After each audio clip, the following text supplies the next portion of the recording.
Bueno, en el día de hoy vamos a hablar acerca de patología biliar. Lo primero que vamos a hacer es una revisión de los artículos que se tuvieron en cuenta para esta. Tenemos las guías de Tokio, pues básicas, que son las del 2007. Luego la revisión que se hizo de las guías de Tokio del 2018. Tenemos los artículos, guías de la Sociedad Americana de Gastroenterología. Hay algo de las guías colombianas y guías también de la Sociedad Mundial de Cirugía de Urgencia. Primero, tener en cuenta la anatomía biliar general. Sabemos que la vesícula biliar se encuentra debajo del hígado y ella tiene una forma de pera en la cual su parte más estrecha, es decir, su cuello, se transforma en el conducto cístico. Como podemos ver, el conducto cístico se une al conducto hepático común para formar el conducto colédoco que drena en la segunda porción del duodeno junto con el conducto pancreático. Por eso es que existe mucha relación entre las causas de pancreatitis. Su principal causa sería un cálculo de la vesícula biliar que migra y obstruye esa salida en la ampolla de Vater. Es importante tener en cuenta también anatómicamente lo que llamamos el triángulo de Calot, el cual está formado por el conducto cístico, la arteria cística y el conducto hepático común, y adicionalmente el triángulo hepatocístico, que está formado por el conducto cístico, el conducto hepático común y el borde inferior del hígado. Estos dos triángulos lo que nos sirven es como guías anatómicas para el momento quirúrgico, para hacer la disección de la arteria cística, para hacer la disección del conducto cístico de una manera segura. En cuanto a la irrigación, la vesícula biliar está irrigada por una rama inicial de la aorta en el tronco celíaco. El tronco celíaco sabemos que está formado por la arteria gástrica izquierda, la arteria esplénica y la arteria hepática común. La arteria hepática común se divide hacia abajo, hacia la arteria gastroduodenal, que va a irrigar el páncreas, la cabeza del páncreas y el duodeno, y continúa como arteria hepática propia, la cual va a dar la arteria hepática izquierda y la arteria hepática derecha. La arteria hepática derecha va a dar la rama de la arteria cística, que es la que me va a dar la irrigación hacia la vesícula. Existen muchas alteraciones anatómicas y por ahí la arteria cística puede salir también de la arteria hepática izquierda o puede salir de la arteria hepática propia, pero en la mayoría de los casos, la arteria cística es rama de la hepática derecha. Es importante tener conceptos básicos iniciales. Colelitiasis sería la presencia de cálculos en la vesícula biliar. Cólico biliar y colecistitis son dos entidades que están algo relacionadas, es decir, son manifestaciones que se producen cuando un cálculo de la vesícula biliar se enclava en la salida de la bilis hacia el conducto cístico. Al enclavarse en esta zona, la vesícula biliar va a generar distensión y va a generar dolor. Entonces, las dos entidades, colecistitis como cólico biliar, están caracterizadas por dolor en hipocondrio derecho. ¿Cuál sería la diferencia? El cólico biliar mejora con analgésicos, por lo menos en las primeras 6 horas. Cuando ya el cálculo se mueve por acción del medicamento, se relaja un poco la musculatura lisa, el cálculo se mueve y vuelve a la vesícula biliar.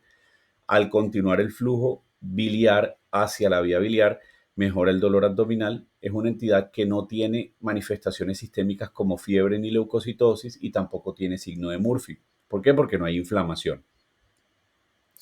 La colecistitis, por el contrario, sí tiene signo de Murphy positivo, sí tiene manifestaciones sistémicas como leucocitosis, fiebre, y por lo tanto ya es una entidad un poco más avanzada de esa obstrucción causada por el cálculo. Ahora, si uno de los cálculos sale hacia el conducto colédoco, va a generar el cuarto concepto, que es la coleocolitiasis, y el último concepto es cuando hay una infección ya del líquido en la vía biliar. Tener en cuenta que el 20% de los pacientes que tienen colelitiasis pueden producir alguna de las complicaciones mencionadas, como colecistitis, colelitiasis, colangitis, pancreatitis.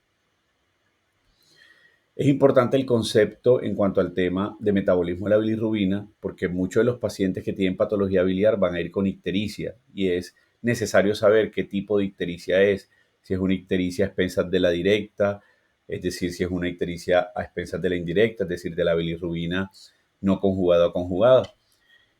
Importante primero tener en cuenta que bueno, en este diagrama vamos a encontrar que estos cuadros van con colores dependiendo como del órgano en el que se encuentren. Aquí tenemos el cuadro rojo, que es el central, que sería la sangre, los vasos sanguíneos. Del lado izquierdo tendríamos el que es color más o menos violeta, que sería el vaso.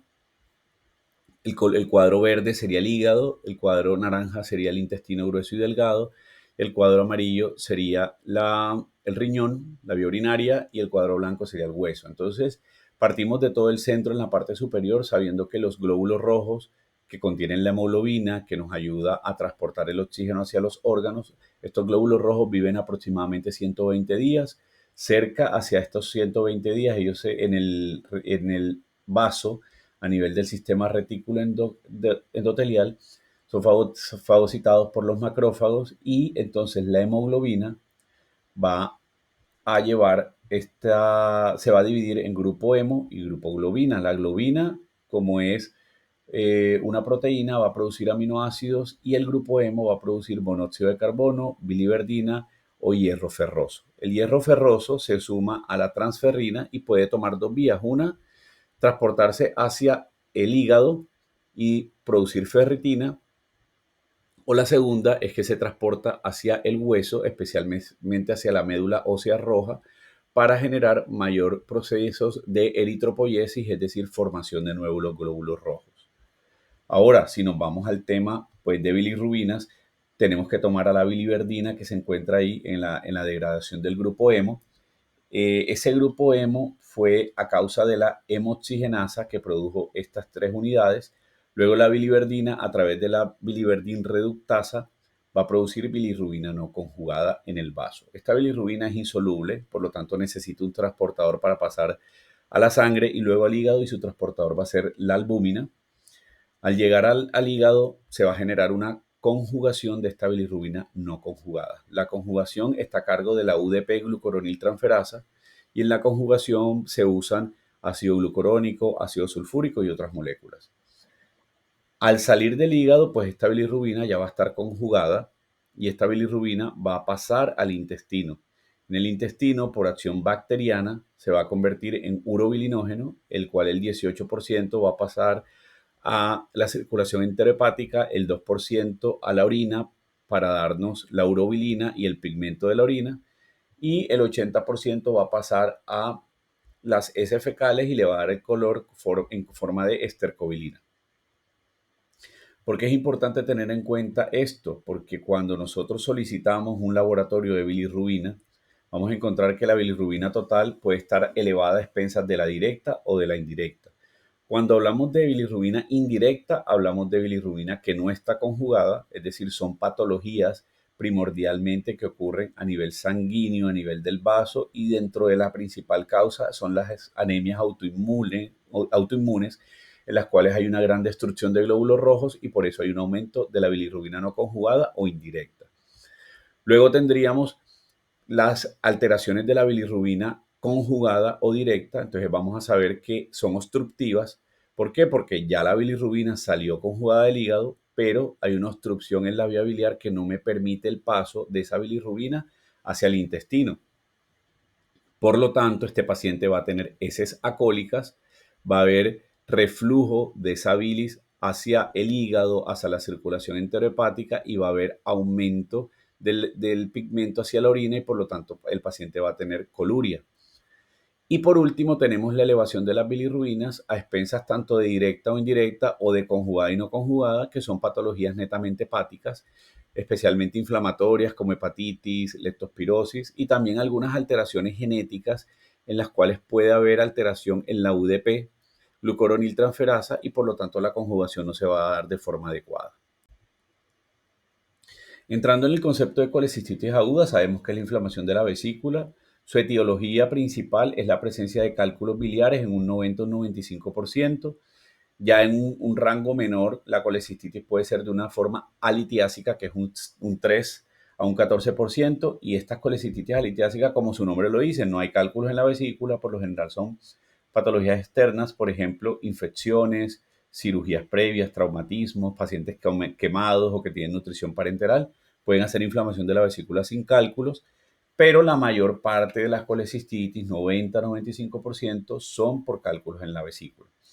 Tener en cuenta que existen como una regla de los factores de riesgo que son las 5 Fs, que son mujeres alrededor de los 40 años en edad fértil, que tienen obesidad y que familiarmente tienen un antecedente genético de colelitiasis.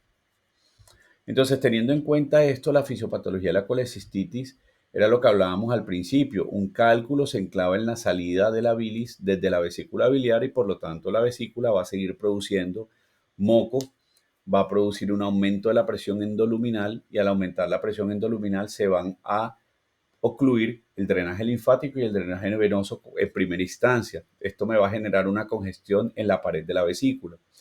Luego va a existir traslocación bacteriana, algo de infección, puede haber ya alteración del flujo. A medida que aumenta la presión dentro de la vesícula, se va a alterar el flujo de las arterias, por lo tanto va a haber isquemia y necrosis con una posible perforación y peritonitis biliar.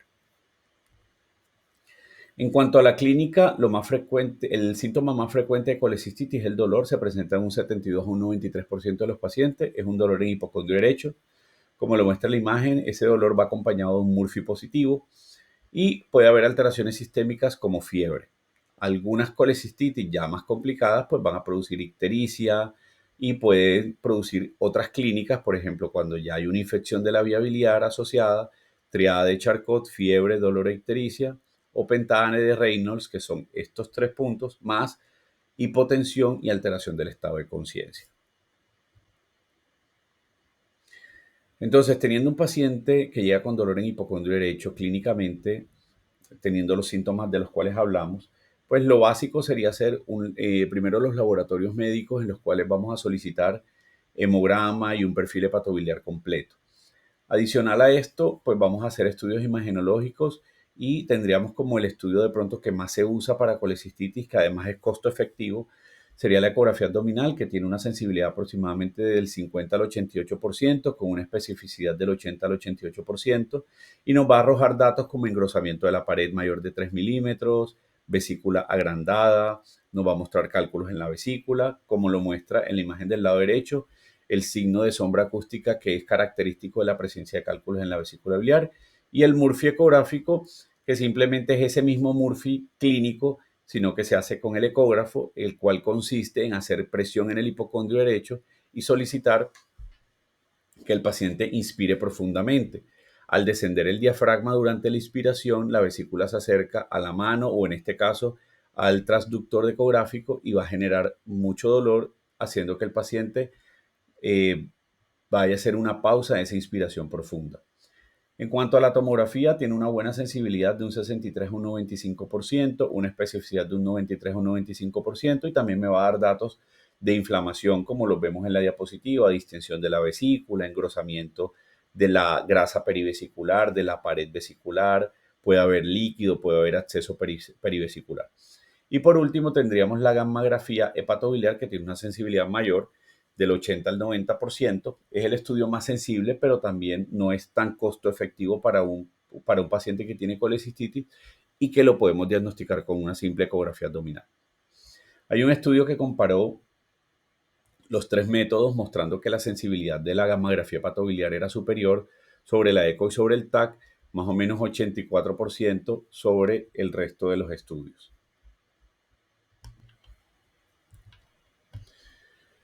Entonces, teniendo el paciente el cual llega con dolor en hipocondrio derecho con sospecha de colelitiasis o de colecistitis, tenemos que hacer los criterios diagnósticos de Tokio para hacer pues este diagnóstico de colecistitis aguda. Entonces tendríamos que existen criterios A, criterios B y criterios C. Los criterios A son signos inflamatorios locales, puede ser signo de Murphy, puede ser la presencia de una masa o dolor o defensa en el hipocondrio derecho.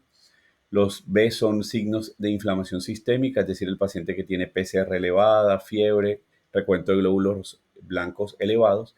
Y los criterios C son aquellos pacientes que tienen alteraciones imagenológicas que me dan una inflamación, es decir, engrosamiento de la pared mayor de 3 milímetros y todos los que mencionamos en los estudios de diagnóstico imagenológico. Entonces, la presencia de un caso sospechoso es el paciente que solamente tiene el criterio de A y criterio de B, uno de cada uno, puede ser mínimo, y el diagnóstico definitivo que tenga un criterio de B más un criterio de A, un criterio de B más un criterio de C. Teniendo en cuenta ya el diagnóstico, le voy a aplicar la escala de severidad para saber si es un Tokio 1, un Tokio 2, un Tokio 3, lo cual se traduce en una colecistitis leve, moderada o severa.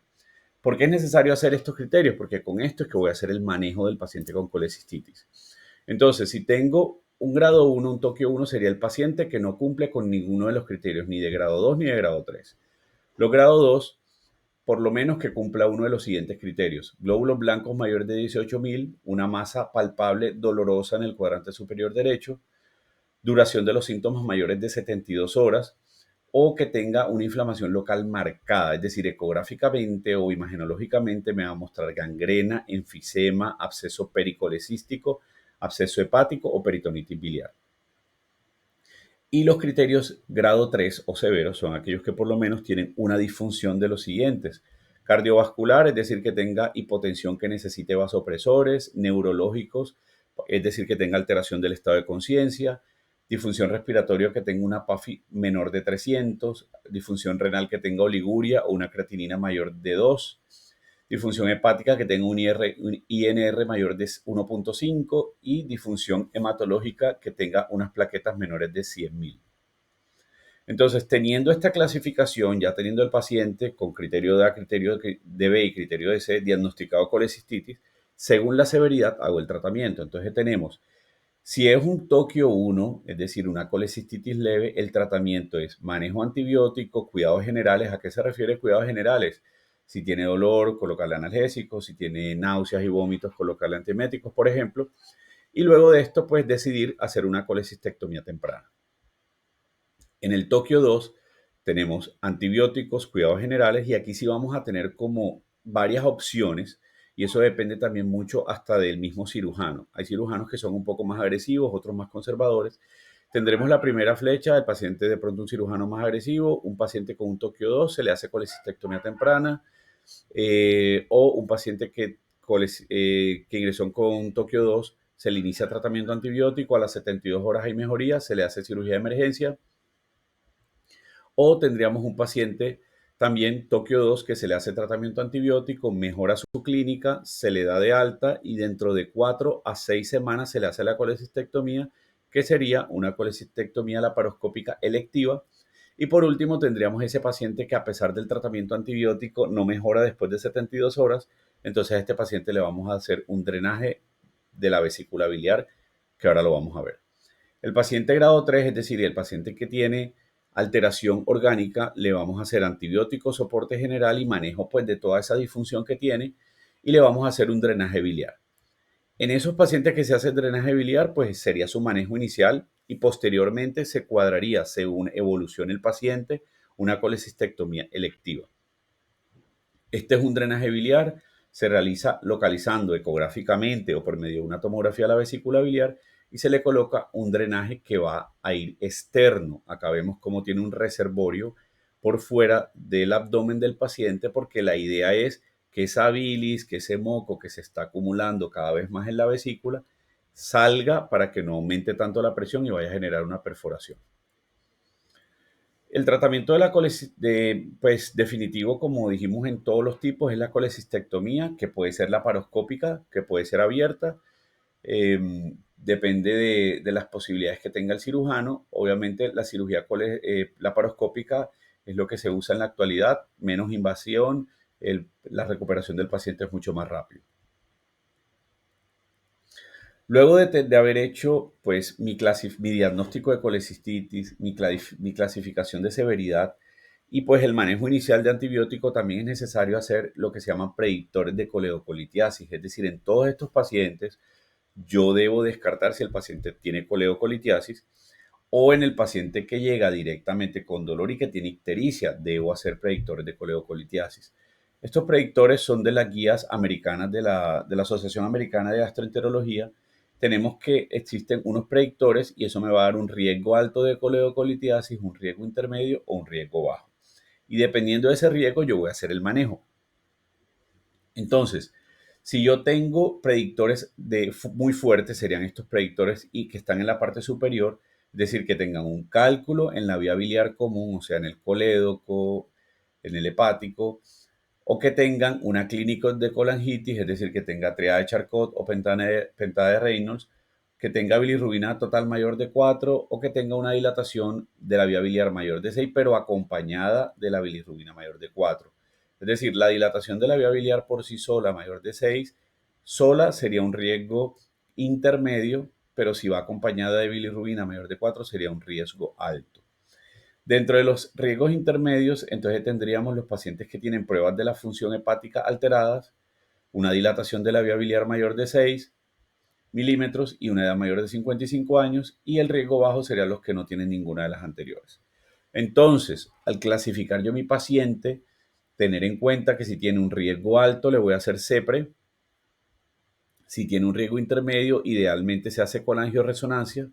Ya también hay opciones pues un poco más costosas, más avanzadas, como es la endosonografía, o si soy un cirujano de pronto más agresivo, puedo hacer una colangiografía intraoperatoria cuando le estoy haciendo la colecistectomía. Y los pacientes que tienen riesgo bajo, pues les vamos a hacer una colecistectomía. Puede, a decisión del cirujano, hacer o no colangiografía intraoperatoria.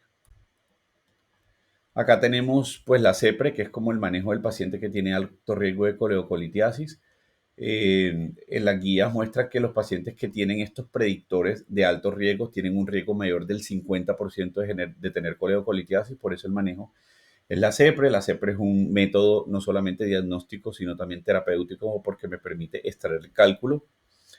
Ya en los pacientes de riesgo intermedio tendríamos la colangioresonancia, que es un método solamente diagnóstico, no es terapéutico, y me permite identificar si hay cálculos o no en la vía biliar.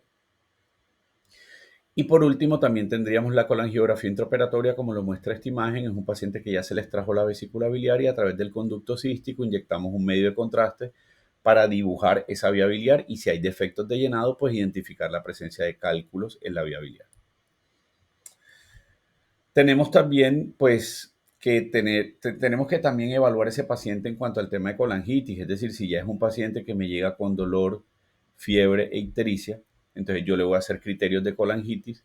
Estos criterios también tienen criterios de A, criterios de B o criterios de C, teniendo en cuenta que los criterios de A son inflamación sistémica, es decir, paciente con fiebre mayor de 38 y o escalofríos, que tenga leucocitosis mayor de 10.000 o leucopenia menor de 4.000 y una PCR mayor de 1, que tenga ictericia con una bilirrubina mayor de 2 o una elevación de las pruebas de función hepática 1.5 más del límite superior normal, o que tengan las pruebas de imágenes dilatación de la vía biliar o la evidencia de una causa obstructiva, pues generalmente, como estamos hablando más de cálculo, que tenga una coleocolitiasis. Pero si tiene también un tumor, si tiene un stent que esté obstruido, también puede ser una opción. Lo mismo, sospecha es un paciente que tenga un ítem de A asociado a un ítem de B o un ítem de C, pero el diagnóstico definitivo es el que tiene ítem de A, ítem de B e ítem de C. Luego de esto voy a clasificar la severidad, la cual básicamente la severidad grado 1 y la severidad grado 3 es la misma que aplicamos en colecistitis, y tenemos la severidad grado 2 o la moderada, que sí tiene algunos cambios con respecto a la de colecistitis. Al aplicar mi tabla de severidad, también lo que me va a hacer es clasificar esa colangitis en leve, moderado o severa, igual como lo hicimos con la colecistitis. El manejo, siempre antibióticos, siempre vamos a hacer medidas generales, es decir, si hay dolor, analgésicos, si hay vómitos, pues vamos a utilizar antieméticos, etc. Y todos van a llevar al drenaje de la vía biliar. Este drenaje de la vía biliar, pues si yo tengo un paciente que está en un grado 3 que tiene una falla orgánica, pues va a ser un drenaje urgente. Si tengo un grado 2, pues es lo que llamamos drenaje biliar precoz. Hay que hacerlo pues en las primeras 72 horas. Y el grado 1, pues se deja tratar, pero también hay que hacer un drenaje biliar durante esa estancia hospitalaria. El drenaje biliar, ¿cómo se hace? Como vieron, por medio de la CEPRE, es una buena opción. Extraer la causa, si es un cálculo o si por ejemplo es un tumor, colocar un stent para drenar esa vía biliar. Y si no tengo posibilidad de hacer CEPRE o es fallida, entonces tendría que hacer un drenaje biliar percutáneo, el cual es a través de ecografía o de tomografía canalizar la vía biliar y dejar un drenaje externo para disminuir la presión en la vía biliar. El manejo antibiótico del que hemos hablado tanto para colangitis como para colecistitis es el mismo. Las guías muestran que los principales microorganismos encontrados en pacientes que tienen colangitis o que tienen colecistitis pues son especialmente la Escherichia coli dentro de los gram negativos y el Enterococcus dentro de los gram positivos. Y también existen pues otros que son frecuentes como la Klebsiella, algunos hay pseudomonas, algunos Streptococcus. Partiendo pues que la bilis es estéril, pero que ante estos pacientes que tienen translocación bacteriana, tienen infección de la bilis. El manejo antibiótico está determinado por la clasificación del grado de severidad, del cual hablamos ahorita. Hay que tener en cuenta que las guías de pronto no son em, localizadas para la flora o para las susceptibilidades de antibióticos a nivel de Colombia. Por eso aquí hay un cambio. En el paciente que tiene una colangitis o una colecistitis grado 1, normalmente en Estados Unidos o en Tokio no usan ampicilina sulbactam porque tienen una alta resistencia a la Escherichia coli a esta. Pero en Colombia la primera línea para el grado 1 sí sigue siendo la ampicilina sulbactam. Como segunda línea tendríamos una cefalosporina más metronidazol, la que más usamos de pronto ceftriaxona metronidazol, y luego tendríamos ya más opciones como carbapenémicos, como piperacilina tazobactam, etc. A nivel del grado 2, tendríamos como primera línea piperacilina tazobactam, luego una cefalosporina más metronidazol, luego los carbapenémicos. Y en la tercera línea, pues es un poco variable, depende de la severidad de la enfermedad del paciente y de la falla orgánica. La primera línea es la piperacilina tazobactam, pero si yo tengo un paciente muy gravemente enfermo, probablemente iríamos a empezar con un carbapenémico. Muchas gracias.